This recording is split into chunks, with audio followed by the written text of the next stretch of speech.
కానీ మొత్తం మనకి 28 అధ్యాయాలు కలిగిన పుస్తకంగా మనం చూస్తాం. దీనిని 3 ప్రధాన భాగాలుగా విభజించుకొని మన ధ్యానాన్ని ప్రారంభించాం. మొదటి 7 అధ్యాయాలు అన్నది మొదటి ప్రధాన భాగము. దానికి ఒక టైటిల్ ఇచ్చుకున్నాము, యెరూషలేములో సంఘము అని. అంటే మొదటి 7 అధ్యాయాల వరకు సంఘం యెరూషలేములో ఉంటుంది. కానీ అది 8 నుంచి 12 అధ్యాయాలు రెండవ ప్రధాన భాగంగా మనం విభజించుకున్నాము. దానికి ఒక టైటిల్ ఇచ్చాము, యోదయ సమరయ దేశాల్లో సంఘము. అంటే యెరూషలేము దాటి యోదయ సమరయ దాటి వెళుతుంది 12 అధ్యాయం. 13 నుంచి 28 అధ్యాయాలు మూడవ ప్రధాన భాగంగా మనం రాసుకున్నాము. దానికి ఒక టైటిల్ ఇచ్చాము, అన్యుల దేశాలలో సంఘం, లేదంటే బూది గంధముల వరకు సంఘం, లేదంటే అపోస్తలుడైన పౌలు గారి ప్రయాణాలు టైటిల్ ఇచ్చుకుని మొదటి ప్రధాన భాగాన్ని ప్రారంభించాం. మొదటి ప్రధాన భాగం ఉన్నది మొదటి 7 అధ్యాయాలు అయితే మన ధ్యానము 3వ అధ్యాయంలో సాగుతుంది. అంతేనా? 3వ అధ్యాయం మొత్తం మనకు 26 వచనాలు మనకు కనబడుతున్నాయి. 3వ అధ్యాయం మొత్తం 26 వచనాలు.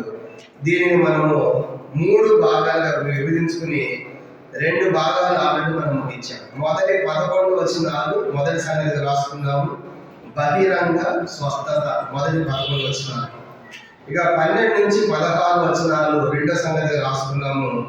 దానికి ఒక టైటిల్ ఇచ్చాము, శక్తి యొక్క దైవిక మూలం, అంటే మా వల్ల కలిగినది కాదు అని అంతవరకు ముగించాం. అంతే కదా.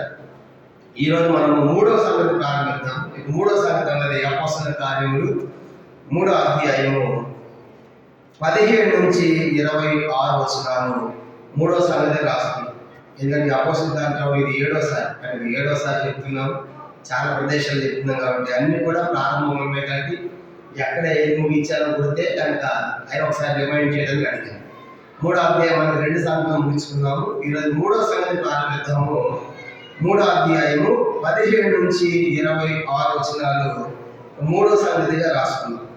దాన్ని కూడా టైటిల్ రాసుకున్నాము, మారు మనస్సుకై పిలుపు. మారు మనస్సుకై పిలుపు అనేది 3వ సంగతి టైటిల్. అపోస్తలుల కార్యం 3వ అధ్యాయం మొత్తం మనకు 26 వచనాలు.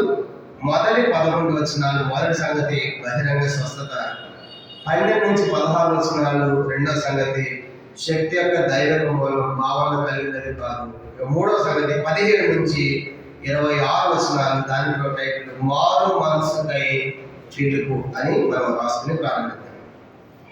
3వ అధ్యాయం ఏం జరిగిందని చూసినప్పుడు, 3వ అధ్యాయం ప్రారంభంలో పేతురు యోహాను దేవాలయానికి వెళ్తున్నప్పుడు పుట్టివాడైన మనుషునికి వాడు కాళ్ళు యేసునామములో కాళ్ళు కలిగించారు, కాళ్ళు నడిచేట్టుగా చేయగలిగారు. అది చూసిన తర్వాత వాళ్ళంతా పరిగెత్తుకుని వచ్చి ఎలా జరిగిందంటే ఇది మా వల్ల జరిగినది కాదు, కానీ మీరు నరం వేసి సిలివేశారు కదా. చూడండి ఏమన్నారు అనమాట. 13వ వచనంలో యేసుని దేవుడు మహిమపరిచారు, అయితే ఆ యేసుని మీరు నిరాకరించారు. 14వ వచనం, మీరు పరిశుద్ధులు నీతివంతులైన వారిని నిరాకరించి నరహంతమైన మనుషుని అంటే బరబ్బను మాకు అనుగ్రహించమని మీరు అడిగారు. 15వ వచనం, మీరు జీవాధిపతిని యేసును చంపితులు కానీ దేవుడు ఆయన మృతుల్లో నుండి లేదు, అందుకు మేము సాక్షులము. కాబట్టి ఆయన నామం అంటే యేసు నామం అందరి విశ్వాస మూలముగా ఆయన నామమే, యేసు నామమే మీరు చూచి ఎరిగిన వీరిని బలపరిచెను. ఆయన యేసు వలన కలిగిన విశ్వాసమే మీ అందరి వీరికి పూర్ణ స్వస్థత కలుగు చేసి. కాబట్టి వాడు అడిగేది ఎట్లా జరిగిందంటే మా వల్ల జరగలేదు, మీరు యేసు నామం సిలివేశారు కదా, జీవాధిపతిని చంపారు కదా. కాబట్టి ఆ యేసు నామమే, ఆ యేసు ద్వారానే ఈ కుంటివాడు లేచి నడవగలిగారు అనేటువంటి సాక్ష్యాన్ని వాడు ఇచ్చినట్టుగా మనం చూస్తాం అని చెప్పి ఇంకేమంటున్నారు ఇప్పుడు 17వ వచనం చూడు. 3వ సంగతి ప్రారంభం 17, సహోదరులారా మీరు మీ అధికారులు తెలియక చేసినది నాకు తెలియజేసింది ఏంటి చెప్పండి. ఇప్పుడు పేతురు గారు మాట్లాడుతూ యేసును చంపారు, జీవాత్మను చంపారు, పరిశుద్ధులు నీతిమంతులు ఆయన వద్దని బరబ్బని అడిగారు, అయినా దేవుడు మృతులను చేసిన లేపాడు, ఆయన నామే ఈయన బాగుపరిచింది. మీరు తెలియక చేశారు. ఏం తెలియక చేశారు? తెలియక యేసును చంపారు. చెప్పండి, నేను తెలియక మీరు ఆయన రక్షకుడు మెస్సీ అని తెలియక చంపారు. మీరు తెలియజేశారు ఆయన, అయ్యో మీరు మెస్సయ్య, ఆయన యేసు మెస్సయ్య రక్షకుడని ప్రభువుకి తెలుసుంటే మీరు బహుశా చంపేవాళ్ళని కానీ మీరు తెలియక చేశారు. 15 తెలియజేసిందంటే మీరు తెలియక సిలువ వేశారు.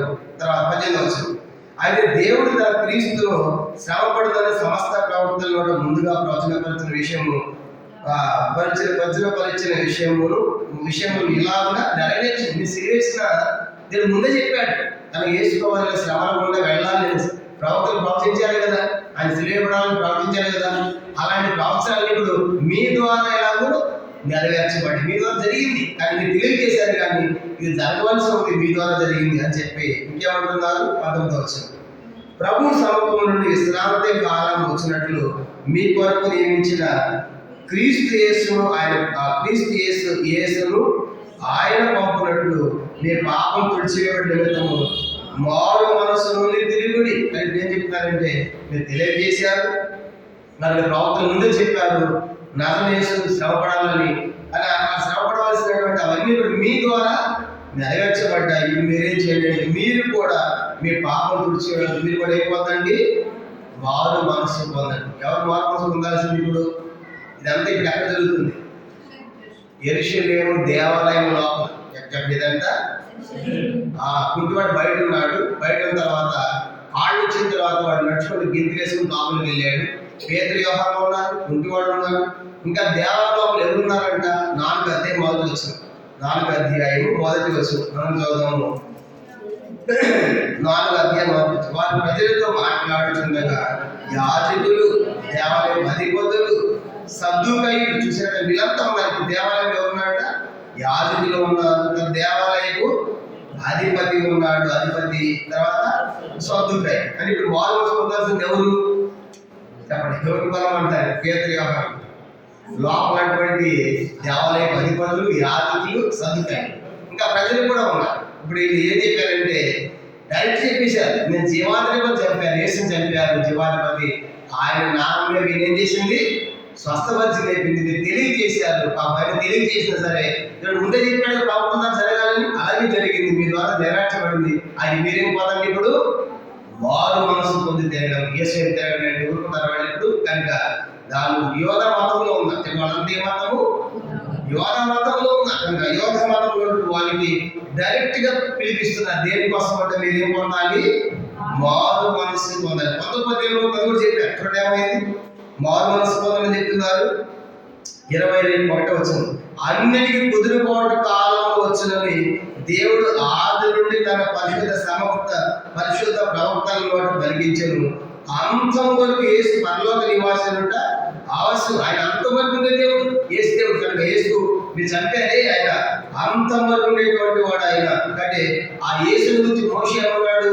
22 వచ్చింది, మోషే చెప్పాడు యేసు ప్రభు గురించి ముందే చెప్పండి. మోషే నేను ప్రభు అయిన దేవుడు నా వంటి ఒక ప్రవర్తనను మీ సహోదరుల నుండి మీ కొరకు పుట్టించును. ఆయన మీతో ఏమి చెప్పినాను అన్ని విషయంలో మీరు ఆయన మాట వినవలను.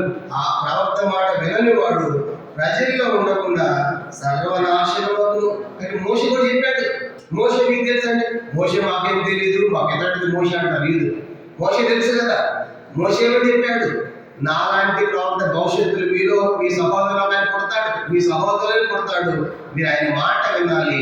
ఆయన మాట వినకుండా మీరు సర్వనాశనం అవుతారు. అంటే అందుకే యేసు ఏమన్నాడు? నా మాట విని నన్ను పంపిన వారి విశ్వాసం ఉంచేవాడు నిత్యజీవ గలవాడు అని. వాడి మాటంలో నుండి జీవములను దాటి యోహాను 5 చెప్పాడు కదా. ఇప్పుడు మోషే చెప్పాడు ఈ మాట. మోషే ఎక్కడ చెప్పాడు? యేసు వస్తాడు, మీ సహోదరులని నాలాంటి ప్రవక్తగా యేసు వస్తాడు ఎక్కడ చెప్పాడు? ద్వితీయోపదేశకాండం 18 అధ్యాయం. చూడు అక్కడ ఆ సంగతి చెప్తారు. అక్కడ మోషే చెప్పాడు. మోషే ఏమని చెప్తాడు చూడండి. కానీ మోషే ఆయన చనిపోక ముందు చెప్పాడు నాలాంటి ప్రవక్త అంటే యేసు వస్తాడు డైరెక్ట్ మోషే చెప్పాడు. ద్వితీయోపదేశకాండం 18 అధ్యాయం. ద్వితీయోపదేశకాండము 18 అధ్యాయము 16 వచ్చిన చదువుకుంటాం అందరం కలిసి. 16, 17 వచ్చిన ద్వితీయోపదేశకాండము 18 అధ్యాయం. ద్వితీయోపదేశకాండం 18 అధ్యాయము 16, 17 వచ్చిన అందరం కలిసి చదవండి. ఈ గొప్ప అగ్ని నాకును ఇక్కడ కనబడకుండా అని చెప్పి ఆ సమయంలో నీ దేవుడి యెహోవాను నీవు అడిగిన వాటి అన్నిటి చొప్పున నీ దేవుడి యెహోవా నీ మధ్యను నా వంటి ప్రవక్తను నీ సహోదరులు నీ కొరకు పుట్టించుడు. ఆయన మాట నీవు వినవలను. మరి యెహోవా నాతో ఇట్లెను, వారు చెప్పిన మాట మంచిది, వారి సహోదరుల నుండి నీ వంటి ప్రవక్తను వారి వరకు పుట్టించెదను. అతని నోటి మాట వలన అతని నోట నా మాటలను ఉంచుదును. నేను అతనికి ఆజ్ఞాపించున్నది యావత్తు అతని వారితో చెప్పు. అంటే ఇదే చెప్పాడు మోషే. కానీ మీ సహోదరులో నాలాంటి ఒక ప్రవక్త వస్తాడు. ఎవరా ప్రవక్త? యేసు ప్రభువారు. చెప్పండి, ఎవరంటే ఆ ప్రవక్త? యేసు వచ్చాడు. మోషే చెప్పాడు కదా, ప్రవక్త నా ప్రవక్త ఆయన మెసేజ్ ఇచ్చింది. ఆయన యేసు కనుక మీరు ఆయన ఏం చేశారు? చెప్పారు. ఆయన మాట వింటే నిత్య జీవము. ఆయన మాట వినని వాడు ఏమవుతాడంట? ఎవరు సర్వ నాశనం అవుతారు. ఎంత చక్కటి స్వార్థ చెప్తారు చూడండి. కనుక డైరెక్ట్ దేవాలయం లోపల ఉన్న వారందరికీ, దేవాలయంలో అధిపతులకి, సద్దుకాయలకి, యాజకులకి, ప్రజలందరూ కూడా మీరు యేసుని చంపారు, మీరు తెలియజేశారు, ఆయన మీ ద్వారా ఇలా నెరవేర్చుకున్నాడు దేవుడు. అయితే మీరు మీ పాపలు తుడిచేయబడాలంటే బాల్మస్ పొందండి. మీరు కనుక మోషే చెప్పాడు కదా, ప్రవక్త వస్తాడని మా సహోదరులు అని విజ్ఞప్తిస్తూ చెప్పాడు. ఆ ప్రవక్త వరకు అది ఈయన రక్షకుడు. ఈయన మాట మీరు వింటే మీకు నిత్య జీవం ఉంది. ఆయన మాట విన్నవాడు సర్వనాశనం అవుతాడని చెప్పాడు. ఇంకేమంటున్నాడు? 24 వచనం, అపోస్తలుల కార్యములు 3వ అధ్యాయం 24 వచనం. మరి సమయాన్ని మొదలుకొని ఎందరి ప్రవక్తలు ప్రవచించిన వారందరూ ఈ దినమును గురించి ప్రకటించి, ఎంతమంది ప్రవక్తలు చెప్పారు కనుక భవిష్యత్తులో మెస్సయ్య వస్తాడు. యెషయా చెప్పాడు కదా, కన్య గర్భవతి కుమారుడు ఉంటుంది. మీకా చెప్పాడు తన బెత్లెహేములో పుడతాడని. ఇలా ఎంతో మంది ప్రవక్తలు ప్రవచించిన ఎవరి గురించి? ఈ యేసుని గురించి. ఇంకా అలా ప్రవచించారు కదా. 25 వచనం, ఆ ప్రవక్తలకు దేవుడు అబ్రహాముతో నీ సంతానములు భూలోక వంశములన్నీ ఆశ్రయించబడని చెప్పి మీ పితరులతో చేసిన నిబంధనకు మీరు పరవాసులై ఉన్నారు. 26 వచనం, దేవుడు తన సేవకుని పుట్టించి మీరు ప్రతి వారిని వారి దుష్టాత్మని మళ్లించడం వలన మిమ్మల్ని ఆశీర్వదించినట్టు ఆయన మొదటి మీ అందరికి పంపినని చెప్పి. కాబట్టి ఆ సేవకుడి సహోదరుడిగా యేసు ఎందుకు పుట్టించాడంటే ప్రతి వారిని దుష్టాత్మని మళ్లించాలని, ఆశీర్వదించాలని ఆ యేసు వచ్చాడు. ఆ యేసుని చంపారు. ఇప్పుడు ఏం పొందండి? మారు మనస్సు పొందని ఎంతో చక్కగా వాళ్ళు సువార్త ఉన్నట్టు ప్రకటించారు. దేవాలయము లోపలేదు. చెప్పండి, యెరూషలేము దేవాలయము కుంటివాడు ఉన్నాడు, పేతురు ఉన్నాడు, యోహాను ఉన్నాడు, దేవాలయం అధికారులు ఉన్నారు, సద్దుకాయలు ఉన్నారు, యాజకులు ఉన్నారు, ఇంకా ప్రజలు ఉన్నారు. వీళ్ళందరి లోపల ఓపెన్గా చెప్పిన మాట ఏంటంటే ఇది ఎలా జరిగింది అద్భుతం. ఈ పుట్టువాడు ఎలా నడిచాడంటే ఎట్లా ఇది మా చేతి ద్వారా మా బాబుగా జరిగింది కాదు. ఎలా జరిగిందంటే మీరు జీవాత్మగా చెప్పారు కదా, యేసు చెప్పారు కదా, ఆయన పరిశుద్ధుడు నీతిమంతుడు, ఆయన మా వద్దు మాకు నరహంతుడు కావాలని కోరుకున్నారని మరొకరు. కానీ ఆయన చెప్పారు మీరు సమాధులు పెట్టారు కానీ దేవుడు మృతి నుంచి తెచ్చాడు. లేపాడు దేవుడు, మేము సాక్షులము. ఆ యేసు నామే కుటుంబానికి ఏం కలిగేసింది? స్వస్థత కలిగేసింది. అయ్యో పాప మీరు తెలియజేశారు ఆయన రహస్యాన్ని. మీరేం చేయాలంటే మరి తెలియజేసినప్పుడు కూడా ప్రవక్తలకు చెప్పారు కదా సిలువ పడతాడని. అలా జరిగింది, అది మీతో జరిగింది. ప్రతి మీరేం చేయండి? మారు మనసు పొందండి. ఎందుకంటే మారు మనసు పొందకపోతే మోషే చెప్పాడు నాలాంటి ప్రవక్త భవిష్యత్తులో వస్తాడు, మీరు ఆయన మాట వినాలి. ఆయన మాట వినకపోతే మీరు సర్వ నాశనం అవుతారు. ఎంతో మంది ప్రవక్తలు చెప్పారు వస్తాడని. వాళ్ళందరూ ప్రవక్తలు ప్రకటించేది ఈ యేసుని గురించి, ఈ రక్షకుని గురించి. ఆయన వచ్చాడు. ఎందుకు వచ్చాడు? ఆయన మన ప్రతి వారు దుష్టాత్మను మనల్ని మళ్లించాలని, మనల్ని ఆస్వాదించాలని వచ్చాడు. కాబట్టి మీరు మారు మనస్సు పొందండి అని వాళ్ళు పిలుపునిచ్చారు. దీంతో మనకి 3వ అధ్యాయం సమాప్తం. అపోస్తలుల కార్యములు 3వ అధ్యాయం ముగించబడుతుంది. వాళ్ళ ప్రసంగం అయితే అవల 3వ అధ్యాయం అయిపోయింది కనుక 3వ అధ్యాయం మొత్తం 3 భాగాలు. మొదటి 11 వచనాలు మొదటి సంగతి బహిరంగ స్వస్థతను రాసుకున్నాము. 12 నుంచి 16 వచనాలు రెండో సంగతి శక్తి యొక్క దైవిక మూలం, మా వల్ల కలిగినది కాదు. మూడవది 17 నుంచి 26 వచనాలు మారు మనస్సుకై పిలుపు. ఎవరికి ఇచ్చారు పిలుపు? దేవాలయ అధిపతులు, సద్దుకయ్యులు, యాజకులు, లోపల ప్రజలందరూ కూడా మీరు మారు మనసు పొందండి. యేసు గురించి వాళ్ళు స్వార్థ చెప్పి పిలిపించారు. 4వ అధ్యాయం ప్రారంభమవుతుంది. 4వ అధ్యాయం అపోస్తలుల కార్యములు 4వ అధ్యాయం మొత్తం మనకి 30 7 వచనాలు మనకు కనబడుతున్నాయి. అపోస్తలుల కార్యము 4వ అధ్యాయం. మొత్తం మనకు 37 వచనాలు మనకు కనబడతాయి. దీనిని 6 భాగాలుగా విభజించుకుంటాం.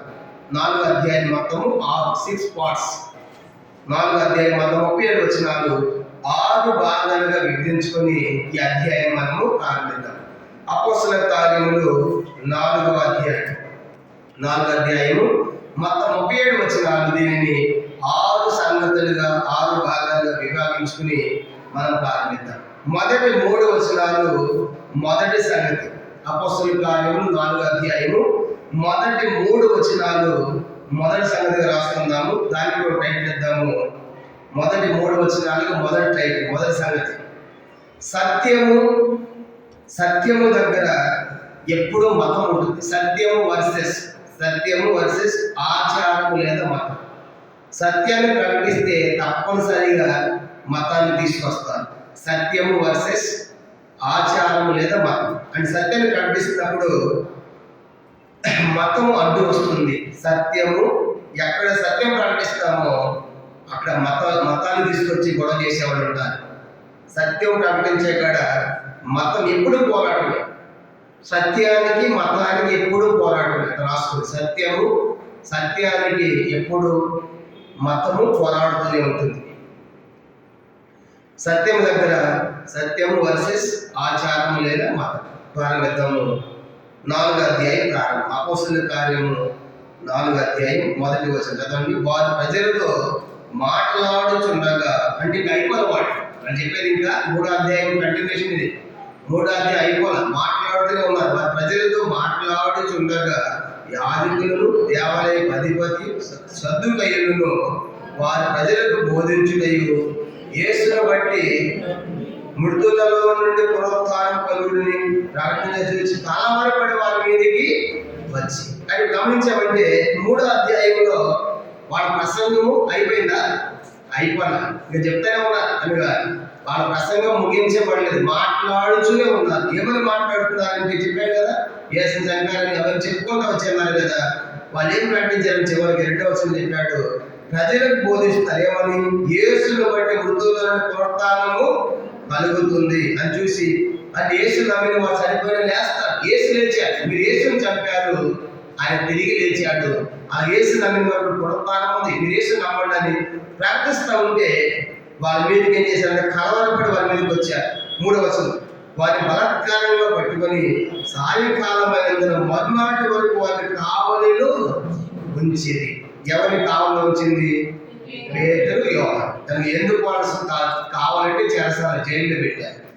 జైల్లో వాళ్ళు పెట్టిన ఉద్దేశం ఏంటి? ఏం చేసిన జైల్లో పెట్టారు? దొంగతనం చేశారా? నరహత్య చేశారా? ఎందుకంట సువార్త చెప్పినందుకు జైల్లో పెట్టారు. ఈ దినాల్లో కూడా జరుగుతుంది కదా. అంటే ఈ దినాల్లో జరిగేది ఇప్పుడు కొత్తగా కాదు, ప్రారంభంలోనే సువార్త ఏం చేశారు? జైల్లో పెట్టారు. కనుక ఏ తప్పు లేదు సువార్త ప్రకటించినందుకు.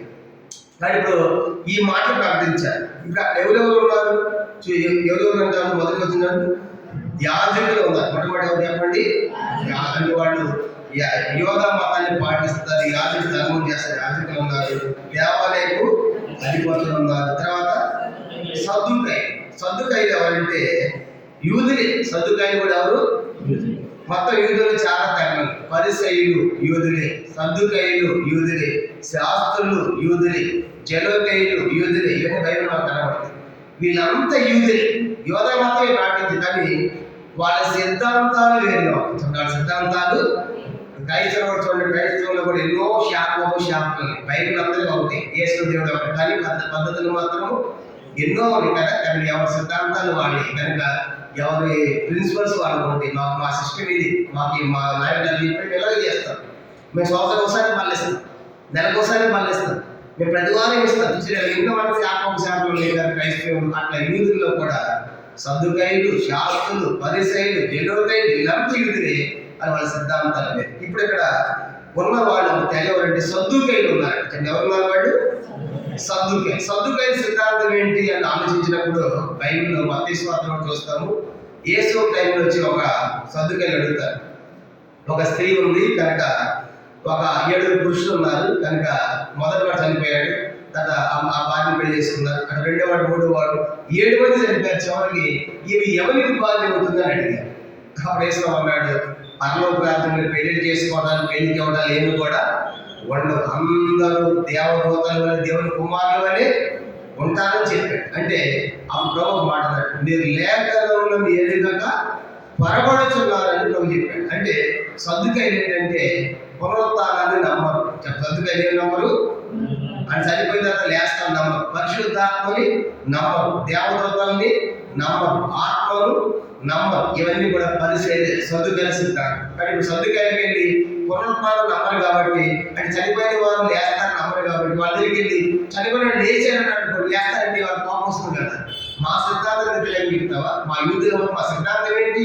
మేము పునరుత్థానాన్ని నమ్మం, కానీ పునరుత్థానం మాకు లేదు. ఉదాహరణ అపోస్తల కార్యములు, పౌలు టైంలో కూడా ఇలాంటి గుంపు ఒకటి ఎదురుపడుతుంది. అపోస్తల కార్యములు చూడండి, వాళ్ళు కూడా ఏమంటున్నారంటే అక్కడ ఆ సద్దుకాయలు ఎట్లాంటి వాడు రాయబడి చూద్దాం అన్నమాట. 17వ అధ్యాయం అపోస్తల కార్యములు 17వ అధ్యాయం అపోస్తల కార్యములు 17వ అధ్యాయము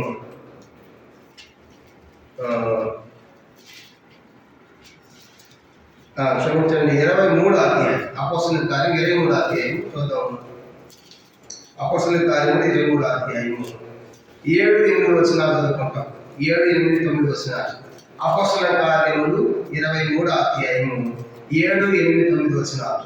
అతను ఎలా చెప్పినప్పుడు పరిసయ్యులకు సద్దుకాయులకు కలహం పుట్టినందున ఆ సమూహం 2 పక్షములు ఆయన. సద్దుకాయులు పునరుత్థానం లేదని దేవదూతలను ఆత్మ లేదని చెప్పు, కానీ పరిసయ్యులు 2 కలవని ఒప్పుకుంది. చెప్పండి, సద్దుకాయలు ఏమి నమ్మాలంట? సద్దుకాయలు పునరుత్థానం లేదు, దేవదూత లేదు, ఆత్మ లేదని చెప్తారు. కానీ ఇవన్నీ మనం చెప్పేది ఎవరు? పరిసయ్యులు. అప్పుడు 9వ వచనం, పరిసయ్యుల పక్షంలో ఉన్న శాస్త్రులు కొందరు లేచి, ఈ మనుషులు ఏ దోషం కనబడలేదు, ఒక ఆత్మీయులను దేవదూతలతో మాట్లాడకూడదని చెప్తూ తగవులాడిది. కనుగంటుడా ఈ సందర్భం ఏంటంటే, పౌలు గారిని పట్టుకొచ్చి మహాసభలు పెట్టారు. సందర్భ సభ ముందు అక్కడ పౌలు గారు సువార్త ప్రకటించినందుకు పౌలు గారు కూడా పంచాయతీ అంట సభలు పెట్టినప్పుడు ఆ సభలో ఉన్నటువంటి వారు 2 గుంపులు ఉన్నాడు. 2 గుంపులు ఎవరు? ఒకళ్ళేమో పరిసయ్యులు, ఇంకోటేమో సద్దుకాయలు. పౌలు గారు చాలా తెలియగలిగిన వాడు. మొత్తం సభకు వచ్చేట్టు చూసి, ఇక్కడ సద్దుకాయలు ఉన్నారు, పరిసయ్యులు ఉన్నారు కనుక వీళ్ళు ఎట్లా కలవరం పుట్టించాలనుకున్నాడు కనుక ఆ సభలో ఉన్నాడు. పరిసయ్యులను చూసి, పరిసయ్యులా నేను కూడా పరిసయ్యుడిని, మీరు పరిసయ్యులు, నేను పరిసయ్యుడిని, మన సిద్ధాంతం ఏంటి? దేవదూత ఉంది, ఆత్మలో ఉంది అన్నాడు. వీళ్ళు ఏమంటున్నారంటే నిలబెట్టింది ఎందుకంటే ఇక్కడ పంచాయతీ ఇది లేదంటున్నారు అన్నాడు. ఎవరు చూపించి? సద్దుకాయలు. అప్పుడు వచ్చి అందరూ కలిసి వచ్చారు, అందరూ యూదులే. ఇప్పుడు ఏమైపోయారంటే వాడు, మా పౌలు గారు వద్దంటారా కనుక మా పునరుత్థానం ఉన్నది, ఆత్మని కొంచెం 2 గుంపులు అయిపోయారు. అంటే దీని అర్థం ఏంటని చెప్పేది, పరిసయ్యులు ఇద్దరు యూదులే, ఇద్దరు కూడా. కానీ పౌలు గారి విషయంలో టీం ఒకటే ఇచ్చారు. పౌలు గారు మంచి జ్ఞానం ఆలోచించి నేను విమర్శించబట్టి పునరుత్థానం ఎందుకు లేదు, ఆయన దేవతకు మాట్లాడేవాడు పౌలు చెప్పేందుకు కరెక్ట్ అని చెప్పేసి వచ్చిన వాళ్ళందరూ ఇప్పుడు పరిసయ్యులు సపోర్ట్ చేశారు పౌలు గారికి. ఎందుకంటే పౌలు కూడా పరిసయ్యుడు కాదు. అంటే ఇప్పుడు ప్రశ్న ఏంటంటే ఇప్పుడు దేవాలయ లోపల ఎవరు ఉన్నారు? సద్దుకాయలు ఉన్నారు. సద్దుకాయలు ఉన్నప్పుడు వాళ్ళకి ఏమని ప్రకటిస్తారు? అపోస్తల కార్యం 4వ అధ్యాయం అపోస్తల కార్యం 4వ అధ్యాయం ఏమని ప్రకటిస్తున్నారంటే, ఇప్పుడు యేసుని బట్టి మృతుల్లో ఏముంది మనకి? పునరుత్థానం. యేసు నమ్మితే మీరు చనిపోయినా లేస్తారు, యేసు మాట వింటే మీరు నిత్య జీవము అని కూర్చోవాలి. ఇటు సరే కూర్చో, ఇటు ఇక్కడ కూర్చో, గమనించాలి. సరి కూర్చోవాలి, కూర్చో. గమనించామంటే ఆ రీతిగా ఈ సద్దుకాయలు దేవాలయం లోపల ఉండి ఇప్పుడు యేసుని బట్టి పునరుత్థానం ఉందంటే మన సిద్ధాంతానికి ఇది వ్యతిరేకమైంది. కాబట్టి ఎలా జరిగింది? వాళ్ళు దేవాలయం అధిపతి అందరూ కలవబడి మన యోధా మతానికి వ్యతిరేకంగా ఏం ప్రకటిస్తున్నాడు? ఈయన యేసుని గురించి ప్రకటిస్తున్నాడు. పట్టుకొని వచ్చి జైలు పెట్టని చెప్పేసి తీసుకెళ్ళి చేసాల పెట్టారు, జైలు పెట్టారు. ఎవరి? అపోస్తలులను, యోహాను గారిని, పేతురు గారు. అది మొదటి 3 వచనాలు. అంటే చూడండి, సత్యాన్ని ప్రకటిస్తే వాళ్ళు ఏం తీసుకొస్తున్నారు? మతాన్ని తీసుకొచ్చారు. కనుక మీరు సత్యం మాకు చెప్పవద్దు, మా మతం మాకుంది. చూసారు, ఇది కూడా మన సువార్త పోతే ఈరోజు సువార్తలో ఉన్న సంగతులు కూడా సువార్తకి వెళ్ళగానే వస్తారు. మొట్టమొదట మతస్థులు మాకే తిరుగుతున్నారు, మా మతం మాకు కనుక మాకు చెప్పదు మీరు చూసారా. కనుక అందుకే బైబిల్ చింపేస్తారు, కాల్ చేస్తారు, బూతులు ఆడతారు, తంగోలు ఆడతారు, కేసులు పెడతారు, అనవసరం నార్త్ ఇండియాలో కేసులు బలైన జైలు పెడుతున్నారు. దేనికోసం? ఒక సత్యాన్ని ప్రకటించినందుకు మతము అడ్డు వస్తారు చూసారా. ఇప్పుడు కూడా కానీ ఇప్పుడు వీళ్ళు జైలు పెట్టే ఉద్దేశం ఏంటి? జైలు పెట్టింది ఎందుకంటే మా మతమైనటువంటి యోధా మతానికి వ్యతిరేకంగా నజరేయుడు యేసుని మాకు చెప్తారా? యేసు నమ్మిన వారు తిరిగి లేస్తారని చెప్తారా? యేసు రక్షకుడు అని చెప్తారా? పెట్టడం చేయాలని చెప్పేసి చేస్తారని పెట్టారు. దీన్ని బట్టి మనకి ఏం అర్థమవుతుందంటే ఎక్కడ సత్యం ప్రకటించబడుతుందో అక్కడ తప్పనిసరిగా ఏముంటుంది? మతము లేదా ఆచారం. మా ఆచారం ఎందుకు మారుస్తారు? మాకు ఆచారాలు చెప్పొద్దు, మా ఆచారాలు మాకున్నాయి, ఇది పురాతనమైన ఆచారాలే, మా సాంప్రదాయాలు ఎందుకు మారుతాయి కాబట్టి యేసుని మాకు చెప్పొద్దు, మా మాకు ఉన్నాయంట. కాబట్టి ఇదే జరుగుతుంది ఇక్కడ కూడా. వీళ్ళేమో ఉన్న సత్యాన్ని చక్కగా చెప్పారు, ఎంతో చక్కగా స్పష్టంగా చెప్పారు. దేవాలయ అధిపతి ఉన్నాడు, సర్దుకాయలు ఉన్నారు, యాజకులు, ప్రజలందరూ ఉన్నారు. కానీ వీళ్ళకి పవర్ అధికారం ఉన్నాయి కాబట్టి మా దేవాలయ లోపల మా యోధా మత వ్యతిరేక చెప్తావా, తీసుకొచ్చి చేసాలు పెట్టని చెప్పేసి జైల్లో పెట్టారు. సాయంకాలం అయింది కాబట్టి వాళ్ళు జైల్లో ఉన్నారు. దీన్ని బట్టి మనకి ఏమర్థమవుతుందంటే సువార్త ప్రకటించే వాళ్ళని జైల్లో పెట్టారు. ఈ రోజు కొత్త ఏమి ప్రారంభంలోనే పెట్టారు అపోస్తలులు, ఆ రోజే పెట్టారు. కనుక ఆ రోజే పెట్టారు, ఈ రోజు పెడుతూనే ఉన్నారు. కానీ సువార్త ఆగుతుందా? సువార్త ప్రకటించేది ఏం ఆగలేదు. కనుక సువార్త జరుగుతూనే ఉంది. నేను సాయంకాలం ఇంటి నుంచి ఒకరు ఫోన్ చేశారు, అన్న మా ఇంటి అక్కడ ఎల్బీనగర్లో సువార్త చేయాలనుకుంటున్నాము, మేమందరం మాకు ఇవ్వండి, భోజనాలని మేము ఏర్పాటు చేసుకుంటాము, ఒకరోజు మేము టైం పెట్టి ఈ రాత్రి మేము సువార్త ప్రకటిస్తా ఉన్నాం.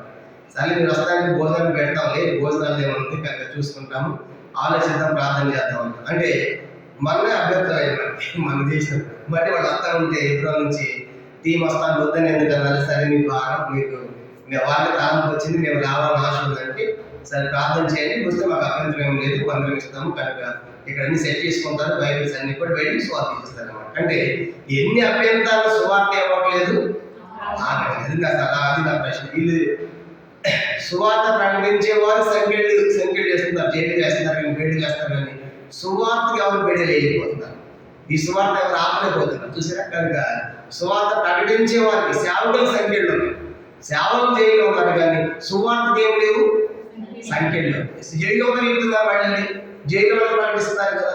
మీరు ఎక్కడే పెట్టండి, అక్కడ సువార్త ప్రకటిస్తూనే ఉంటారు చూసారా. కాబట్టి సువార్తను ఎవరు కూడా దీన్ని ఆపలేదు. కనుక సేవకులు ఆపొచ్చాము, బహుశా వాళ్ళు జైలు పెట్టొచ్చాము, కానీ సువార్తను ఎవరు ఆపలేనిది ప్రవహిస్తూనే ఉంటాం జీవజలాగా. ఇది జరిగినందుకు ఇప్పుడు వాళ్ళు జైలు పెట్టారండి. నెక్స్ట్ ఏం జరిగింది? అపోస్తలుల కార్యం 4వ అధ్యాయము మొదటి 3 వచనాలు. వారి ప్రజలతో మాట్లాడుతుండగా యాజకులను, దేవాలయ అధిపతులు, సద్దుకయ్యులను వారి ప్రజలకు బోధించడయు, యేసును బట్టి మృతుడు పునరుద్ధరణుడయు ప్రకటించడే చూసి కాలాలను కూడా వారి మీదకి వచ్చి వారి బలత్కారంగా పట్టుకొని సాయంకాలం మొదలు కావులు బలత్కారంగా పట్టుకున్నారు. దుమ్మికి వచ్చారు అంటే దౌర్జన్యంగా పట్టుకోవడం. ఏం తీశారు వాళ్ళు? సువార్త చెప్పినందుక అది తప్పైపోయింది, దొంగతనం చేశారా? సువార్త చెప్పినందుకు బలత్కారం పట్టుకున్నారు. సాయంకాలం అయిపోయింది కాబట్టి 7 సార్లు మనసు కూడా చూద్దామని జైలు పెట్టారంట. నెక్స్ట్ 4వ వచనం, అపోస్తలుల కార్యము 4వ అధ్యాయము 4వ వచనం ఒక్కటి మాత్రమే రెండో సంగతిగా రాసుకోండి. 4వ వచనం ఒకటి రెండో సంగతి, దానికి ఒక టైటిల్ రాసుకుందాము. రెండో సంగతి 4వ వచనం ఒక్కటి మాత్రమే రెండో సంగతి. ఏంటంటే టైటిల్ వేగవంతముగా సంఘ విస్తరణ. వేగవంతముగా సంఘ విస్తరణ, వేగవంతముగా సంఘ విస్తరణ. అపోస్తలుల కార్యం 4వ అధ్యాయం మొత్తం 37 వచనాలు. దీంట్లో మనము 6 భాగాలు చేసుకున్నాము. మొదటి 3 వచనాలు మొదటి సంగతి, సత్యము దగ్గర ఏముంటది? మతము ఆచారం వచ్చి అడ్డుపడతారని చూసుకున్నాం మొదటి 3 వచనాలు. రెండవ సంగతి 4వ వచనం ఒక్కటి మాత్రమే వేగవంతముగా సంఘ విస్తరణ రాసుకున్నాం. వేగవంతముగా సంఘ విస్తరణ చదవండి. 4వ వచనం, వాక్యం వినిన వారిలో అనేకులు నమ్మిరి, వాళ్ళ పురుషుల సంఖ్య ఇంచుమించు 5,000. ఇప్పుడు వాళ్ళ సువార్త ప్రకటిస్తే ఆ రోజు వీళ్ళు జైలు పెట్టారు, కానీ అప్పటికి ఆ సువార్త ఎంతమంది ఉన్నారంట? 5,000 మంది. అంటే వీళ్ళు జైలు పెట్టిన సువార్తకి ఎంతమంది బాధ్యత ఉంది? 5,000. ప్రారంభం ఎంతమంది చూసుకున్నాం? ప్రారంభంలో 150 20 మంది. రెండో అధ్యాయం పేతురు గారి సువార్త ప్రకటిస్తే ఎంతమంది మార్పులు పొందారు? 3000 మంది. అంటే 120 ప్లస్ 3000. ఇంకా చాలా మంది చేతపడ్డారు. వీటికి ఎంతమంది అయ్యారు? 5000. 5000, 3000, 120 మంది. సంఘం వేగవంతంగా విస్తరిస్తారు. అంటే వీళ్ళైతే వీళ్ళకి అభ్యంతరమైంది. ఎవరికి? శాస్త్రుల సద్దుకాయలకు, యాజకులకు, దేవుని అధిపతులకి కాలం పుట్టింది. కానీ ప్రజలందరూ నమ్మారు. నిజమే కదా, యేసు చనిపోయింది కదా, ఆయన చెప్తాను చెప్పి అయినా నేనేం చేయాలి, మార్మల్స్ పొందాను అనగానే వాళ్ళంతా మార్మల్స్ పొందారు. కాబట్టి ఇంచుమించు వార్త విని వారిలో 5,000 మంది అన్నారు. ఎంత అద్భుతమైన సంగతి చూడండి. అంటే ఒక్కసారిగా 5,000 మంది. ఒక వారికి 5,000 మంది వచ్చారనుకోండి, ఈ మంది మనకు సరిపోదు కదా. 5,000 మంది వస్తే 3,000 మంది వస్తే సరిపోదు. కానీ అపోస్తలులు ఆత్మతో నింపబడ్డారు. వాళ్ళు చెప్పే సంగతులు పరిశుద్ధాత్ముడే వాడు ఒప్పిస్తున్నాడు.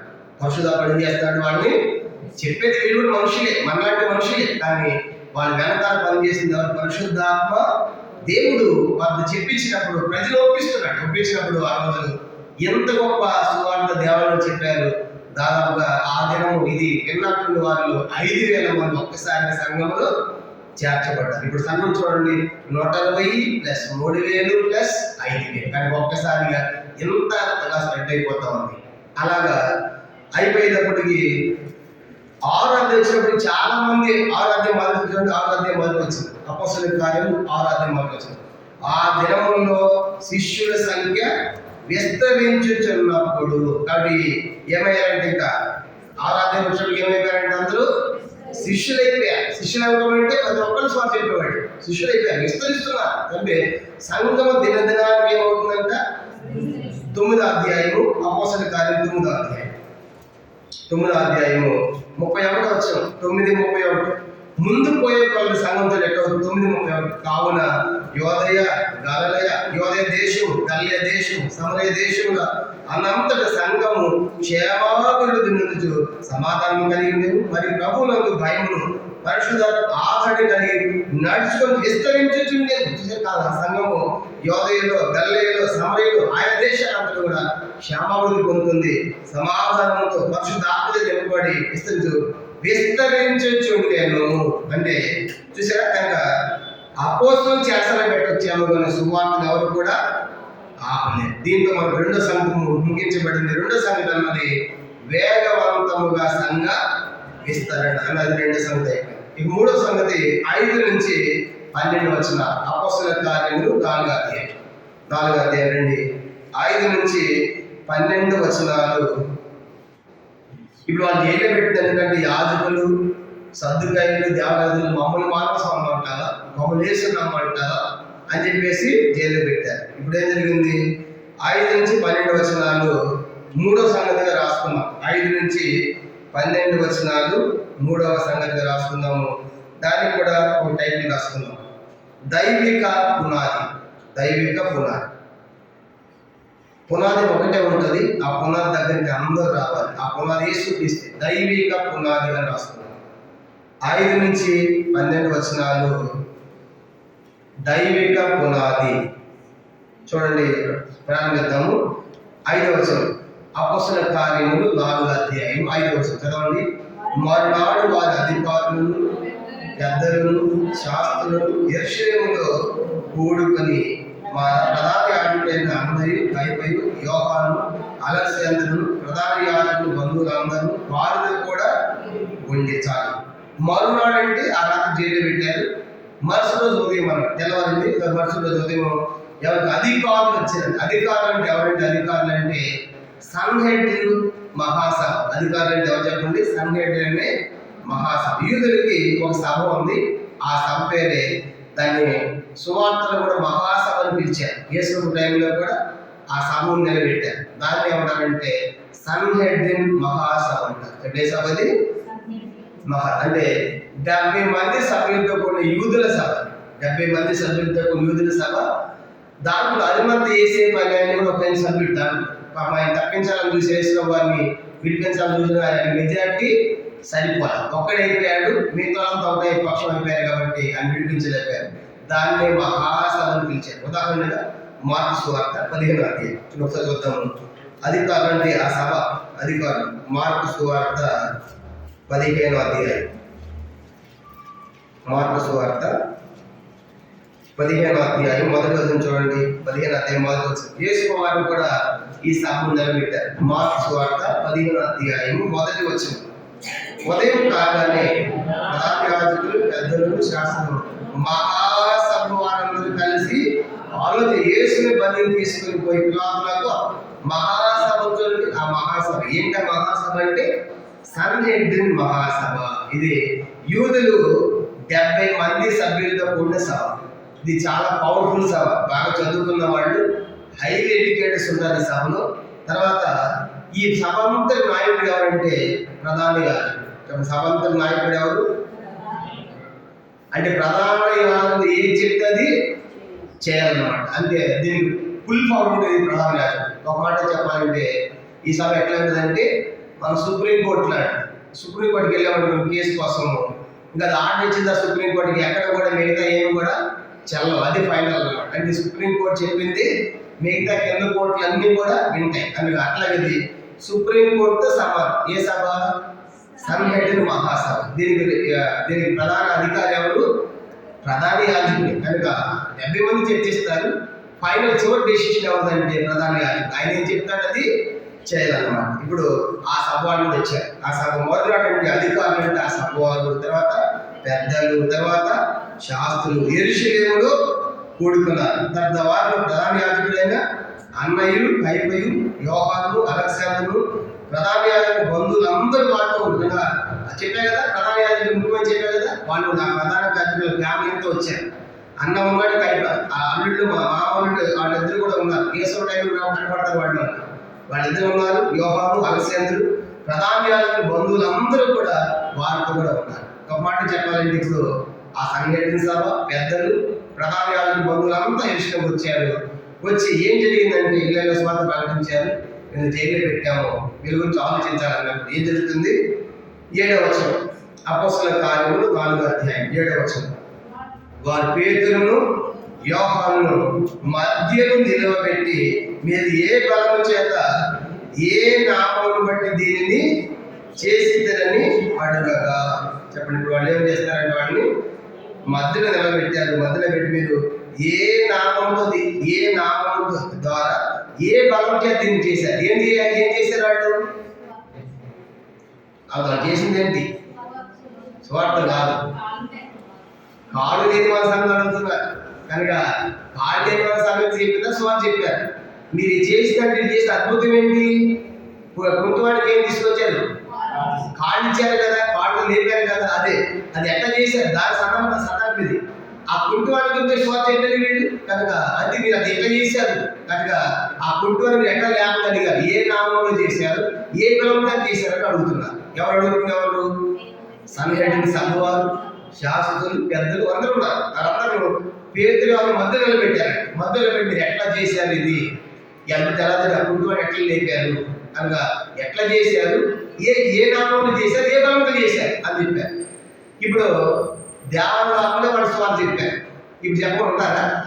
ఇంకా ఆడు అడుగుతున్నారు ఎట్లా జరిగింది చెప్పంటే అసలు వద్దంటేనే స్వార్థ చెప్పారు దేవాలయం లోపల. వాళ్ళంతా మీరే చెప్పండి అంటే బోధించే అవకాశం ఉంది, చెప్పండి. వీళ్ళని కుదురుతారు అసలు? మీరు వద్దన్నా చెప్తాను నేను ఇప్పుడు, కానీ ఇప్పుడు చెప్తాను. చెప్పండి. కనుక ఏ బలంతో ఏ నామం? ఏ నామము? యేసునామం. మా బలము కాదు. ఏమంటారు వాడు? ఇప్పుడు వాళ్ళు అట్లా మధ్య కలిపి అడుగుతున్నప్పుడు 8వ వచనం. పేతురు పరిశుద్ధాత్మతో నిండిన వాడై ఇట్లా నేను ప్రజల అధికారులారా, పెద్దలారా, ఆ గర్భంలోకి చేయడం కారణం వచ్చి వాడు దేని వల్ల స్వస్థత పొందినని నేడు మమ్మల్ని విమర్శించుతున్నారు. కనుకను మీరందరూ ఇశ్రాయేలు ప్రజలందరూ తెలుసుకోవాల్సింది ఏమనగా మీరు సిలివేసినట్టు మీరు సిలివేశారు చేసినట్టు మృతుల నుండి దేవుడు లేనట్టు నజరేయుడైన యేసుక్రీస్తు నామమునే వీడు స్వస్థత పొంది మీరు తెలుసుకున్నాడు అని చెప్పేశాడు. చెప్పండి. ఏ నామం చేశారు మీరు? ఎంత డేరండి వాళ్ళకి. సుప్రీంకోర్టు చెప్తున్నారు. మన బాగా చెప్పాలంటే ఎవరికి? సుప్రీంకోర్టు అడిగింది ఎట్లా చేశారంటే కనుక మీరు సిలివేశారు కదా, మీరు సిలివేశారు కదా, ఆ సిలివేసేసాడే ఆ మెథడ్ ఏసునామే లేదు. ఎంత ధైర్యం, ఎంత భయపడరా? ఆ సభ ముందు కూడా యేసు ఒక మాట చెప్పాడు. శిష్యుడికి ముందే చెప్పాడు, మీరు సమాజ మందిరాలకు శాస్త్రం పెద్దలకు అప్పగించబడినప్పుడు మేమేం చెప్పాలని మీరు అసలు ఏం టెన్షన్ పడదు. మార్కు సువార్త ఏం చెప్పాడు ప్రభు వారు ముందే చెప్పాడు. మార్కు సువార్త 13వ అధ్యాయం. మార్కు సువార్త 13వ అధ్యాయం. మార్కు సువార్త 13వ అధ్యాయము 10-11 వచనాలలో ముందే చెప్పాడు వాళ్ళకి, భవిష్యత్తులో మీరు ఇలాంటి సభల ముందు నిలబడినప్పుడు మీరు ఏమేమి కంగారు పడద్దు, భయపడద్దు, ఏమి చెప్పవలసింది మీకు పరిశుద్ధాత్మ మీకు బోధిస్తాడు. మార్కు సువార్త 13వ అధ్యాయం 10-11 వచనాలు చదువుతాము. మార్కు సువార్త 13వ అధ్యాయం 10-11 వచనాలు. సకల జనులకు సువార్త ముందుగా ప్రకటింపబడవలను, వారి మిమ్మల్ని అప్పగించుటకు కొనిపోయినప్పుడు మీరు ఏమి చెప్పుదుమా అని ముందుగా చింతింపబడి ఆ గడిలోనే మీకు ఏది ఇవ్వడు అది చెప్పువాడు పరిశుద్ధాత్మయే గాని మీరు 10వ వచనం స్వార్థ ప్రకటిస్తారు. సకల జనులకు అట్లా ప్రకటిస్తున్నప్పుడు మిమ్మల్ని తీసుకుని పోయి అప్పగించడం కొనిపోతారు, అప్పగిస్తారు, పట్టుకొని పోతారు. అప్పుడు ఏమి చెప్పాలని మీరు చింతపడవద్దు, ఆ గడిలోనే మీకు ఏది ఇవ్వాలో పరిశుద్ధాత్మ మీకు ఇస్తాడు. మీరు చెప్తారు అంటే మీ భవిష్యత్తులో స్వార్థ ప్రకటిస్తున్నప్పుడు మేము పట్టుకొని పోతారు, తీసుకొని పోతారు, సభలకు అప్పగిస్తారు. మీరేం భయపడదు, ముందే చెప్పాడు. అందుకే చెప్పువాడు ఎవరంట? పరిశుద్ధాత్మని కలిగిస్తారు. ఇప్పుడు వాళ్ళు అడుగుతారు ఏ బ్రహ్మచారి చేశారు ఇది అని అడుగుతున్నారు. యేసు టైంలో కూడా యేసు వచ్చి ఒక ప్రశ్న అడిగారు. మత్తయి సువార్త చూడండి 21వ అధ్యాయం. యేసు వారికి కూడా వాళ్ళు చూడతారు, ఇది ఎట్లా చేశారు, ఎవడిచ్చాడు నీకు అధికారం ఇలా చేయడానికి? యేసు వారిని ప్రశ్నించారు. యేసు వారిని అలా ప్రశ్నించారు. మత్తయి సువార్త 21వ అధ్యాయము చూడు, అందరం కలిసి 23వ వచనం. మత్తయి సువార్త ఇప్పుడు అపోస్తలులు అడిగినట్లుగా యేసు ప్రభువు కూడా అడిగారు. మత్తయి సువార్త 21వ అధ్యాయము 23వ వచనం. ఆయన దేవాలయంలోకి వచ్చి బోధించుచుండగా ప్రధాన యాజకులు ప్రజల పెద్దలు ఆయన వద్దకు వచ్చి, ఏ అధికారం వల్ల నీవు కార్యములు చేస్తున్నావు, ఈ అధికారం ఎవడు నీకు ఇచ్చినాడు? చూసారు, యేసు కూడా అడిగారు. అట్లాగే ఈ గుడివాడు కాల్ చేస్తున్నారు, గుడివాడు లేపుతున్నారు, ఖండిస్తున్నారు, స్వస్థ గుడివాడు కృష్ణాన్ని బాగు చేసి ఏంటి ఎవరిచ్చాడు నీకు అధికారం, ఎట్లా చేస్తున్నావు అని అడిగారు. అప్పుడు యేసు ఏమన్నాడు? 24వ వచనం. యేసు, నేను మిమ్మల్ని ఒక మాట అడుగుదును, అది మీరు నాతో చెప్పిన నేను ఈ అధికారం ఈ కార్యం చేస్తున్నాను మీతో చెప్పుదు. యోహాను ఇచ్చిన బాప్తిసము ఎక్కడి నుండి కలిగినది? పరలోకం నుండి కలిగినదా, మనుషుని కలిగినదా అని వారు అడిగారు. వారు మనము పరలోకం అని చెప్పిదిమా, ఆయన అలాగైతే మీరెందుకు అతను నమ్మలేదని వాళ్ళను అడుగు. మనుషుల వల్ల చెప్పేదిమా, జనులకు భయపడుతున్నామని పడుతున్నాము. అందరు యోహాను ప్రార్థించున్నారని తమలో తాము ఆలోచించుకుని మాకు తెలియదని యేసులకు ఉత్తరమిచ్చింది. అందుకైనా ఈ అధికారం అని కార్యం చేస్తున్నాను, అది వీటిలో చెప్పను. ఎంత వీటికి వచ్చారంటే అడిచి కనుక యేసు అద్భుతాలు చేస్తాను. ఎవడిచ్చాడు అధికారం కానీ? అప్పుడు ఏమన్నా ప్రభు, నేను మాట్లాడుతాను, మీరు దాన్ని చెప్పడం ఏంటంటే యోహాను బాప్తిస్మం ఇచ్చాడు కదా, అది పరలోకం కలిగిందా మనుషులని కలిగిందా? ఆ పరలోకం అయితే మరి మీరు ఎందుకు నమ్మట్లేదు? ఆయన బాప్తిస్మం పొందినట్టు కనుక ఆయన ఆలోచించుకున్నారు, అది చెప్పలేము. మరి మనుషులు కలిగిందంటే యోహాను ప్రవక్త నమ్ముతారు అందరూ. మనుషులు అంటే ఆయన వాళ్ళు ఎత్తుకున్నారు కలిగారు కాబట్టి అమ్మో మనుషులను చెప్పకపోతే భయపడి నాకు తెలియదు అన్న, ఎంత క్విక్ తెలియదు. అయితే ఇది కూడా నేను మీద చెప్పడం ప్రభావం అంటే యేసు ప్రభువారు ప్రశ్నించారు, ఏమని? ఈ అధికారం ఎవరు నీకు ఇచ్చాడు? ఇప్పుడు అపోస్తలులు కూడా ఎట్లా ఏ బలం చేశావు, ఏ నామంలో చేశావు అని అడుగుతున్నారు. కాబట్టి యేసు చెప్పడం ముందే మీరేం చింతపడాల్సిన అవసరము లేదు, పరిశుద్ధాత్మ మీకు అనుగ్రహిస్తాడని చెప్పిన రీతిగా ఇప్పుడు ఏ బలము ఏ నామం అన్నప్పుడు ఈ రెండు ప్రశ్నలకు సమాధానం చెప్తారు. 4వ అపోస్తలుల కార్యం 4వ అధ్యాయం. వాళ్ళు అడిగారు కాబట్టి అడగకపోయినా చెబుతారు, కానీ అడిగారు కాబట్టి ఇప్పుడు చక్కగా చెప్పారు. ఏమని చెప్పారంటే 8వ వచనం. అపోస్తలుల కార్యం 4:8. పేద పరిశుద్ధాత్మ నిలబడాయి ఇట్లా ప్రజల అధికారులారా పెద్దలారా ఆ దుర్బోధులకు చేయబడిన ఒక కార్యం వచ్చి వాళ్ళు దేని వల్ల స్వస్థ పొందని మమ్మల్ని విమర్శించగలరు. అధికారం పెద్దలేదండి, అతను ఉపకారం ఏం చేసింది మేము చెప్పి అతను ఏం చేసేది? మేము ఉపకారం మంచి పనే కదా, ఏ ఉపకారం చేసేది కుటుంబానికి? కుటుంబానికి ఏమి ఇచ్చారండి? ఉపకారం మంచి పనే కదా, సంతోషించాలని దాని నుంచి మమ్మల్ని విమర్శిస్తారా? అది తప్పడతారు మమ్మల్ని. ఆలోచించండి. ఇప్పుడు కుటుంబానికి కార్డు వస్తే కుటుంబానికి సంతోషం ఉండదా? ఉండదా? కుటుంబాడు అడిగేది కార్డు ఏమన్నాడా లేకపోతే భిక్షం అడిగాడా? వాడు అడిగింది కుటుంబాడు భిక్షమే. ఏదో 100 రూపాయలు 1000 రూపాయలు 100 రూపాయలు 10 రూపాయలు ఉంటే వేస్తాను అనుకున్నాం. ఒక్కసారి కాళ్ళే వచ్చింది. ఇప్పుడు వాడికి ఎంత సంతోషం ఉంటుంది? ఒక కేజీ బంగారం ఇచ్చిన సంతోషం కంటే ఎక్కువ ఉంటుంది. ఎందుకంటే అసలు రోజు గుంటూరు ఎవడో నన్ను మోసుకొచ్చి ఇక్కడ పెట్టాలి. ఇప్పుడు నాకు కాళ్ళు వచ్చినాయి కదా, కుటుంబానికి సంతోషం, కుటుంబానికి సంతోషం, ప్రజలు కూడా సంతోషపడ్డారు. ఇప్పుడు ఎవరు బాధపడతారు? ఈ అధికారులు, శాస్త్రులు, పరిచయాలు అది అడుగుతారు. మేము ఉత్తారణ చేసాం కదా, దానికి మనం ప్రశ్నిస్తారా? అది తప్పడతారా? ఆలోచించండి అని చెప్పి ఆ మాట ప్రశ్న వేసి అలాగని చెప్పేమన్నారు. ఇప్పుడు 9వ వచనం, ఆ దుర్బలుడి పాపము ఉపకారాన్ని గురించి వాళ్ళు దేని వల్ల సత్తమని మమ్మల్ని విమర్శిస్తున్నారు, దాన్ని విమర్శిస్తారా అని చెప్పి 10వ వచనం, మీరందరూ అంటే అక్కడటువంటి సభ వాళ్ళందరూ కాదు, సభ వాళ్ళు తర్వాత ఇశ్రాయేలు ప్రజలందరూ కూడా తెలుసుకోవాల్సింది ఏమనగా, మీరు సిలువేసినట్టు మృతులను దేవుడు లేపినట్టు నాతో యేసుక్రీస్తు నామములోనే వీడు స్వస్థత పొంది మీరుట నిలుచున్నారు చెప్పేశారండి. ఏ నామము? యేసు నామం. ఆ యేసు మీరు తీశారు, సిలువేశారు. చూసారా? అది సువార్త. మీరు సిలువేశారు యేసు, ఆ యేసే, ఆయన రక్షకుడు, ఆయన మెస్సయ్య. ఆ యేసు నామం ఏం కలిగింది? అది మా బలము కాదు, యేసు నామం అని చెప్పి ముగించాలి. అదే కదా వాళ్ళ ప్రశ్న. వాళ్ళు ఏమడిగారంటే ఏ బలంతో చేశారు, ఏ నామంతో చేశారు. కానీ ఇది యేసు నామమే, యేసు బలమే చెప్పాలి. ఈ 12వ వచనం ఏమని చెబుతున్నారు చూడండి. 12వ వచనం అందరూ కలిసి 12వ వచనం, అందరూ కలిసి 12వ వచనం, మరి ఎవరి వలనను రక్షణ కలుగుదు, ఈ నామమునే రక్షణ, మనం రక్షణ పొందవాలి కానీ ఆకాశం కింద మనుషులు ఇవ్వబడిన మరి ఏ నామం రక్షణ. ఇప్పుడు వాళ్ళు అడిగింది ఏ నామం రక్షణ గురించి ఉందని వాడు అడిగి స్వస్థత గురించి కదా. స్వస్థ ఎలా గురించి చెప్పమన్నారు. ఇప్పుడు చెప్పాలి ఏ నామం జరిగింది, ఆయన మనం ఏం చెప్పాలి. రక్షణ గురించి ఏం చెబుతున్నారు అంటే దీన్ని బట్టి మనం అర్థం చేసుకోవాలి. మనం ఏ కూడికి చెప్పినా స్వస్థత కూడికి ఏ కూడికినప్పుడు కూడా తప్పనిసరిగా ఏం ప్రకటించాలి, మన చివరికి రక్షణ ప్రకటించాలి. ఇప్పుడు అన్నారు వాళ్ళు ఆ యేసునామం రక్షణ, ఆ యేసునామం ద్వారా మీరు బాగుపడ్డాడు. మీరు అందరూ ఆలోచించండి, మనుషులు ఆకాశం కింద ఏ నామం రక్షణ లేదు, ఈ నామం యేసునామం మీరు రక్షణ పొందాలి. చెప్పండి. 3 అధ్యాయాలు కూడా చెప్పారు. 3 అధ్యాయాలు కూడా ఆ యేసు మాట మీద మీరు ఏమైపోతే మీరు అందరూ ఏమవుతారు?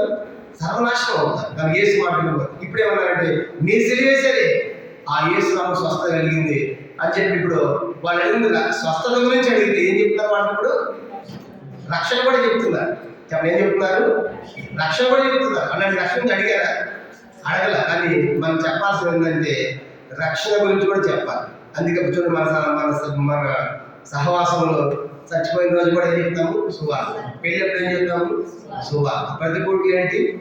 ఈయన ఎప్పుడు సువార్త అంటే అదే చెప్పాలి. సువార్త బోధన కాదు. కనుక చివరికి ఏ కూడికనే పెట్టి చివరి ఏం చెప్పాలి? మనము రక్షణ సువార్త లేకుండా ఏ కూడికి అది మనము ముగించకూడదు. అందుకని రక్షణ అనేది ఇంపార్టెంట్. కానీ అది ఇప్పుడు వీళ్ళు స్వస్థత గురించి అడిగారు.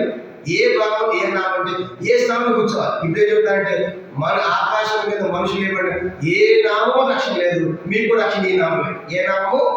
యేసు నామం. ఎవరికి?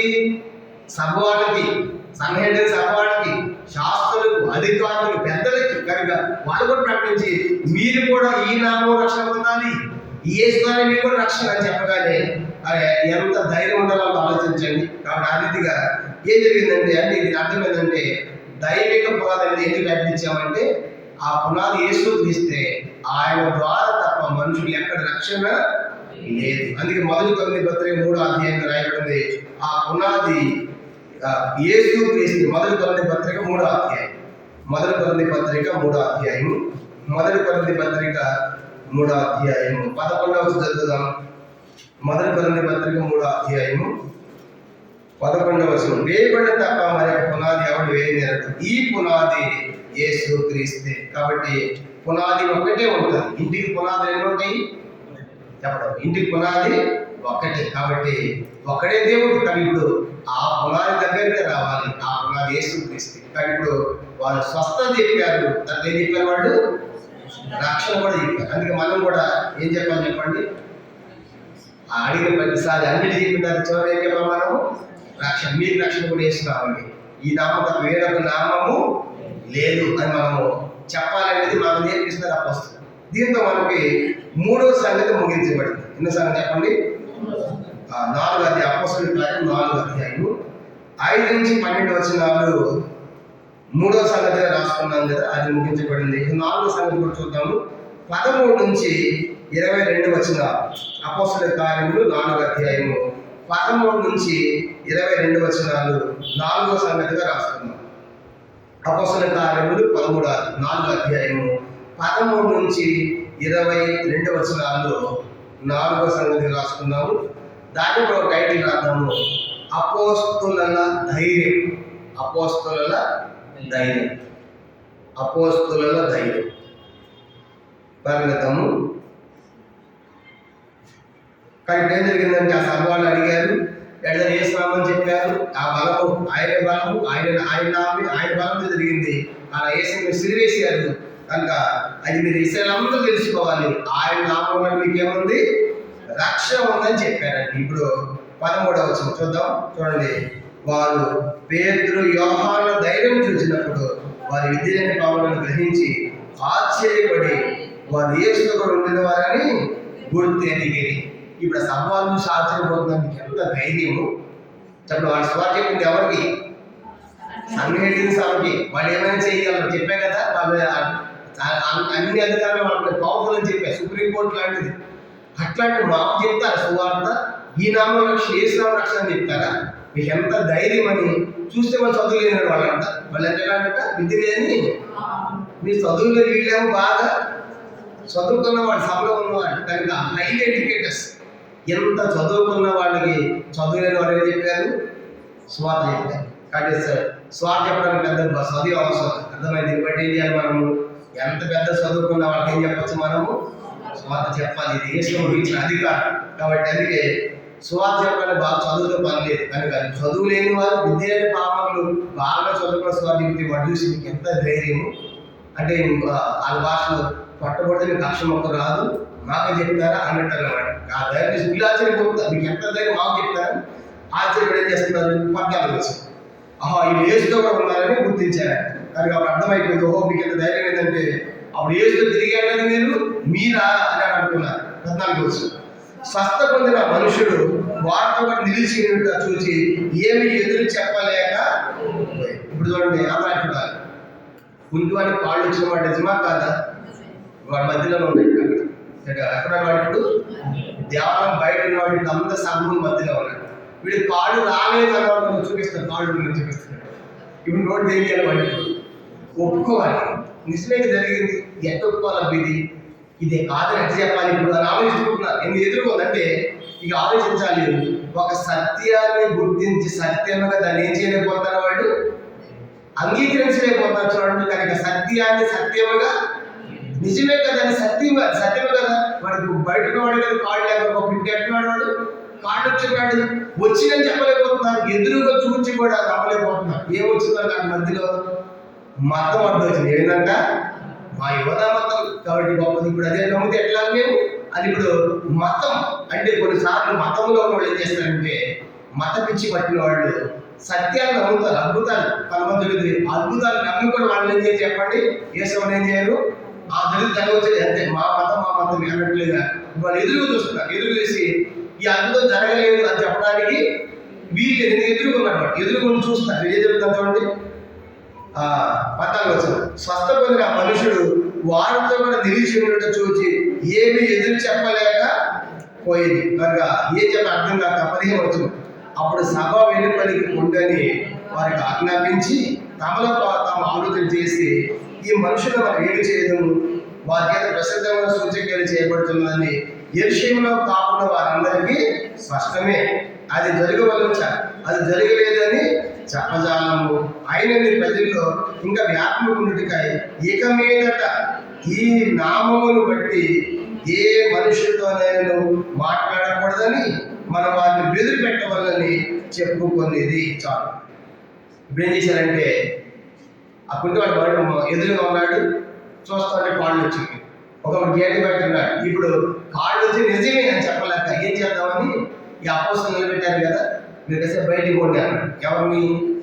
పేతురు ఎవరిని సభలో నుంచి బయటకు పంపించారు. పేరు సంబంధాలకు వెళ్ళినప్పుడు కూడా ఏం చేస్తామంటే 2 టీంలు కూర్చుంటారు. అన్నప్పుడు మేము బయటకు వెళ్ళి వస్తాము. ఈ టీం పోయిందంటే ఈ టీం పోయి వీళ్ళు మాకు చూసి వాళ్ళు వస్తారు. వీళ్ళు వచ్చిందంట అన్న మాకు కూడా ఇట్లా ఈ టీం పంపిస్తారు. ఈ టీం కూడా పోయింది అనమాట. వీళ్ళు బయటకు వెళ్ళిపోయి వీళ్ళు చర్చించుకుంటారు. మళ్ళీ వస్తారు. మళ్ళీ వచ్చిందంట అబ్బాయి నచ్చాడా అమ్మాయి వచ్చిందా కానీ వెళ్ళి బయటికి వెళ్ళినట్ట అవన్నీ అయిపోయిందంటే వాళ్ళు వచ్చి కరెక్ట్గా అని ఇంకోసారి వెళ్ళి వస్తుంది ఇంకోసారి వెళ్తారు చూసారంటే అక్కడ మనుషుల ముందు మాట్లాడాలన్నమాట. బయటికి పోయి వాళ్ళు అంటే డిసిషన్ చేసుకోవడానికి వీళ్ళందరూ ముందు చెప్పలేము కదా, వీళ్ళు వెళ్తారు బయటకు వాళ్ళు వెళ్తారు మాత్రం నేను అప్పుడు ఉండేది. వీళ్ళు కూడా తీశారంటే అసలు మీరు బయటకు కూడా అన్నారు ఎవరిని పేదలను వెళ్ళిపోయి ఇప్పుడు కాదని చెప్పలేము. ఇప్పుడు మాట్లాడుకుంటారు సభవాడు ఏం చేద్దాము జరిగింది నిజమే కదా, కాదని చెప్పలేదు ఒక కనపడతాడు కూర్చోడు కాళ్ళు వచ్చి అంత మాత్రం ఎరుషులేం అంతా వీటి ద్వారా ఇలాంటి అద్భుతాలు చాలా జరుగుతుంది జనంలో చెప్పుకుంటున్నారు. ఇప్పుడు జనులు పాత్ర జనులు మళ్ళీ కొడతారు ప్రజలు, కాబట్టి ఏం చేద్దామని చెప్పేసి సరే అయిపోయింది కానీ వాళ్ళు పిలిపించి అబ్బాయి చూడండి రేపు నుంచి మాత్రం మీరు ఎక్కడికి చెప్పకూడదని గట్టిగా బెదిరి పెట్టి పంపించేద్దాం అనుకుంటారు. చెప్పండి ఏంటంటే గట్టిగా ఎందుకంటే ఇప్పుడు ఓ సత్యాన్ని సత్యంగా అంగీకరించే మనసు లేకుండా బెదిరించి పెట్టాలని చెప్పేసి బయట పంపించి బెదిరి పెట్టేసి పంపిద్దామని చెప్పేసి మాట్లాడుకున్నారు. ఇది వాళ్ళ తీర్మానం.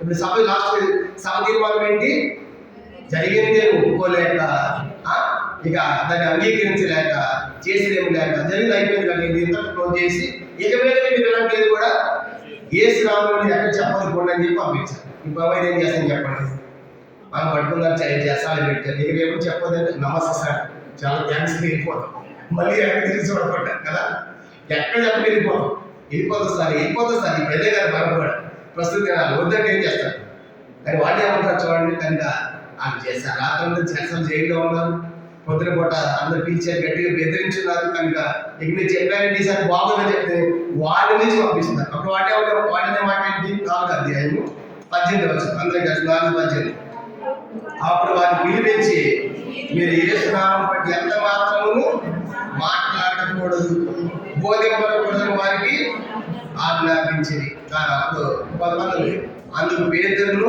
యోహాను వారిని చూసి దేవుని మాట ఎందుకంటే మీ మాట కూడా దేవుని దృష్టికి న్యాయమా, మీరు చెప్పుడి మేము కన్న వాటిని వెళ్ళ వాటిని చెప్పకూడలేమని వారికి ఉత్తరమిచ్చింది. ప్రజలందరూ జరిగిన దాని గురించి దేవుని మహిమపడుతున్నారు కనుక సమూహ ప్రజలకు భయపడి వీరిని శిక్షించే విధంగా కనుగొనలేక వీరిని గట్టిగా బెదిరించి విడుదల చేసి అదని జరిగింది. జైలు బయట తీసుకొచ్చిన తర్వాత ఈ ప్రజలందరూ మాట్లాడిన తర్వాత ఇక రేపటి మీరు ఏ స్థానం ఎక్కడ చెప్పకూడదు అది గట్టిగా బెదిరించారంట. బెదిరిస్తే మాకంటే నమస్తే సార్ థ్యాంక్స్ సార్ మా ఇంట్లో కూర్చుంటాం. వాళ్ళు చెప్పిన మాట ఏంటంటే మీ మాట వినాలా దేవుని మాట వినాలి, మీరే చెప్పండి ఏది న్యాయం, మీరు ఏమన్నా సరే మీ ఎవరి మాట వింటాము, దేవుని మాట వింటాం. మేము కన్న వాటిని అంటే చూసిన వాటిని విన్న వాటిని మేము తిన్నాం, మేమైతే విన్నాము కన్న మొత్తం చెప్పకుండా మేము వండలేదు. ప్రతి వల్ల జైలు పెట్టండి అదే వినడానికి అర్థమైంది ఏర్పడేది మీరు జైలు పెట్టినమే సత్యమే కానీ చెప్పేది మాత్రము ఆపుకోవాలి. ఎంత ధైర్యం పెట్టేవాళ్ళు, అందుకే అపోస్తుల ధైర్యం సభకి చెప్పారు. సభ వాళ్ళకి అంటున్నారు మేము చెప్పకుండా ఉండాలి మీరేం చేస్తారు చేయండి అన్నట్లు. ఇప్పుడు వాళ్ళు బెదిరిపెట్టినప్పుడు కూడా వాళ్ళ బెదిరింపులకి ఏం భయపడలేదు. డైరెక్ట్ చెప్పారు మీ మాట వినాలి దేవుని మాట వినాలి. ఏది న్యాయం, దేవుని మాట మేము వింటాం, మేము కన్న వాటిని వెళ్ళ వాటిని చెప్పకుండా మేము వండలేమని చెప్పేసి కనుక వాళ్ళు తీర్మానం డిసైడ్ చేసి వాళ్ళు డైరెక్ట్ చెప్పేస్తున్నారు మీరు ఏమైనా చేయండి మేము స్వాత ప్రకటిస్తూనే ఉంటాం అని. ప్రజలందరూ కూడా ఆ కుటుంబాన్ని చేయమని ప్రజలందరూ కూడా ఏమో దేవుడిని వేసి ఎంత గొప్ప దేవుడు అబ్బా కుటుంబాన్ని కాళ్ళు చేసి దేవుడు మహిమపడుతారు. ప్రజలందరూ కూడా ఈ ప్రజలందరూ దేవుడు మహిమపడుతుంది. ప్రజలు భయపడుతున్నారు ఎవరు, ఈ సభవాడు అమ్మో మన కాదని ప్రజలు మళ్ళీ కొడతారు కాబట్టి ప్రజలు భయపడి శిక్షించేది ఏమీ లేక ఎక్క శిక్షించాలో అర్థం కాలేక అల్లేం పట్టలేక గట్టిగా తిట్టి బెదిరి పెట్టి పంపించేశారు. అతని వయసు ఎంతంటే 42. స్వస్థపరచను ఆ సూచిక ఎవరి విషయంలో చేయబడిన వాడు 40 ఏళ్ల కంటే ఎక్కువ వయస్సు కనుక 40 సంవత్సరాల కంటే భయపడిన వాడు అంత వయసు అని మాట్లాడతాడు. అర్థమైందా? ఆ రీతిగా 5 నుంచి 13 నుంచి 22 వచనాలకు ఏమో రాసుకుందాం మనము. 5వ అధ్యాయంలో 13 నుంచి అపోస్తుల ధైర్యం ఇందులో మనం ఆపేద్దాము. కానీ ఈరోజు మనము 4వ అధ్యాయము 22 వచనాల వరకు మనం ధ్యానం చేశాం. కాబట్టి మొదటి 3 వచనాలు మొదటి సంగతి ఏమని రాసుకున్నాము, సత్యము దగ్గర ఎప్పుడు కూడా మతము ఆచారాలతో పోరాటం ఉంటుంది. మొదటి 3 వచనాలు సత్యము వర్సెస్ ఆచారం లేదా మతం. 4వ వచనం ఒక్కటి మాత్రమే రెండో సంగతి ఏమని రాసుకున్నాము, వేగవంతముగా సంగమిస్తున్నారు. 5 నుంచి 12 వచనాలు మూడో సంగతి దైవిక పునాది. ఆ పునాది యేసుక్రీస్తే అందరూ అడ్డంకులు రావాలి, ఆయన ద్వారా రక్షణ అని చెప్పారు. ఇక 4వ సంగతి 13 నుంచి 22 వచ్చిన అపోస్తుల ధైర్యం. కాబట్టి వాళ్ళు ఏం భయపడకుండా వాళ్ళు ఎంతో ధైర్యంగా వాళ్ళ తీర్మానం ప్రకటించారు. మేము శ్వాస ప్రకటించేది మీరేం చేస్తారు చేయండి అన్నట్టు వాళ్ళు తీర్మానం చూస్తాం. దీంతో మనకు 4 సంగతులు ముగించబడ్డాయి. ఇంకా 5, 6 సంగతులు అనేవి మన ప్రభు చిత్రం అయితే 300 నెలలు మనం చూస్తాం. మోకరించండి, ప్రార్థన చేసుకుంటాం.